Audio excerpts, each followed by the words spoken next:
and imposing their will score. And right now, they want to make sure they keep that and carry it into the second half. Bailey now to kick this one away. And now here's Ross. And nice work on the return as they'll start their drive just past the 30-yard line. And now back out comes the offense. And from this spot in the field with the clock where it's at, you think we're just going to see a knee and that's it? And I think in this situation, that's the proper play. But we do know there's some risk takers out there that may want to take one more shot. And for the 4th time tonight, it's an interception. Picked off by Jair Alexander. And a big turnover there as his guys will get the football back. So we've come to halftime in what's already a 2-touchdown game. As we'll head down to Orlando, that's where we find our man Jonathan Coachman at our EA Sports Halftime Report. Coach. That's fielded in the end zone.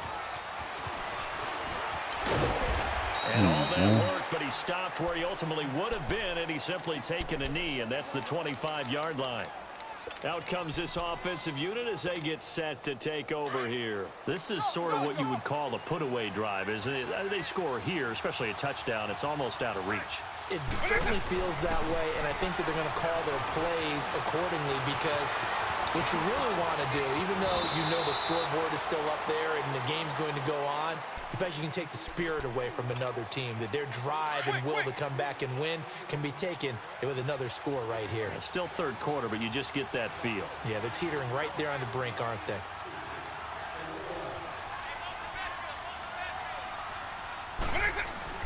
A first down throw coming for Vic. Looking for Sanders, and it's intercepted. Zach Cunningham with a pick. And the return stops just a few yards shy of midfield. They'll spot the ball at the 47-yard line.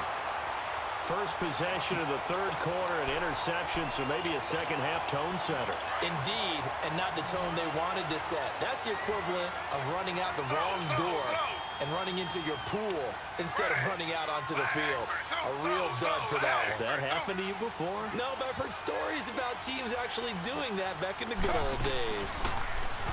Trying to shake off the interception from the last drive. He'll look to throw. Aaron Donald in there to drop him for his second sack now here tonight. And that's the second sack of the game, but this player, disruptive in all phases, whether he's going upfield, coming underneath, you name it. He's a big-time guy off the block. Taylor hit. He lost Get the the fucking ball. A heck of an effort there on the scramble. Leaves him with just third and a yard. On plays like this, when the ball comes free, it's often unusual for the team that lost it to get it back. Because this is the quarterback. The ball gets away from him. Everyone else is trying to execute what they're supposed to do on offense. They're usually looking in the other direction. And my goodness, another interception.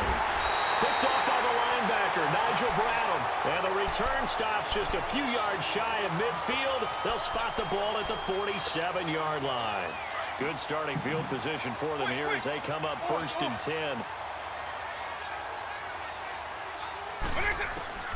Trying to shake off the interception. He'll look to throw. Oh my God! It's going to be incomplete. That is So many fast, offenses dude. want to include their running backs into their passing offense and be able to swing the ball out or check it down to them.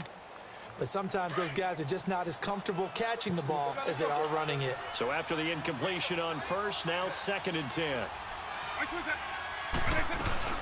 They'll run it now out of the gun. And very little running room there. He did get a couple up to the 49. Well, that's a good start to this drive on the defensive side of the ball. Force the incompletion on first down. Then you're able to shut down the running play on second. Yeah, I wouldn't be surprised now. A little bit of pressure going at the quarterback in an expected passing situation. Off the play fake, Vic. On target over the middle of the hill. And he's able to get this one down to the 40-yard line. A gain of 11 and a first down. And how about that throw? We saw a combination of elite arm strength and obviously the ability to move the sticks with that completion. But it's the way that he throws the ball. So compact, yet the ball comes off of his hand and it just whistles to the receiver. Now they'll try and run a sweep to the core. And he only manages a couple here down to about the 38-yard line. In my book, that's running the ball well but with intelligence. How about him keeping the clock moving, staying in bounds? Yeah, even though it's the third quarter, you're thinking ahead, aren't you? This is where your running game can really help you with a lead in the second half. I agree totally. It's not just end-of-the-half situations that you worry about the clock. It's throughout the game. And with a lead, stay in bounds. Make them fight harder to try and catch you. Vic with the incompletion there on third down. And the hit jarred it loose. It's incomplete.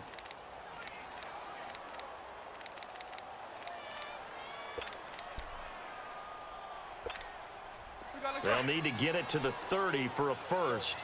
This is third down.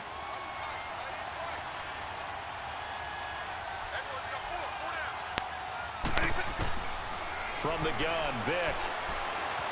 Flush to his right. And an alley to run. And he'll slide down to avoid the contact. A good decision in the end to pull it and run. Gets him 9 yards and a first.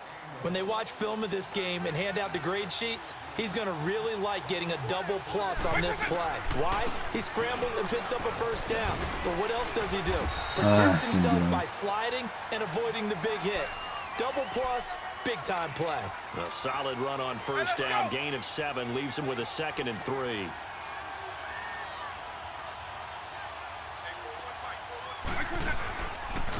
Here's McCoy. And on this one, he'll get to the 15, right at the 15-yard line. Call it a gain of 7, and it gets him a new set of downs.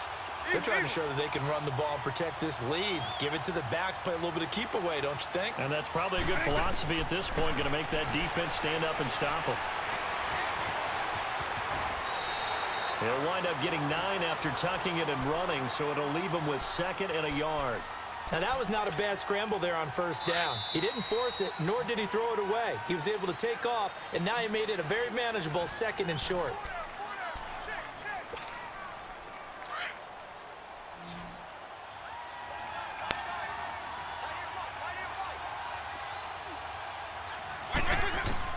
They'll try to throw it here. Vic. He'll set up the screen to McCoy. And he gets into the end zone for the touchdown. LaShawn McCoy. He scored on...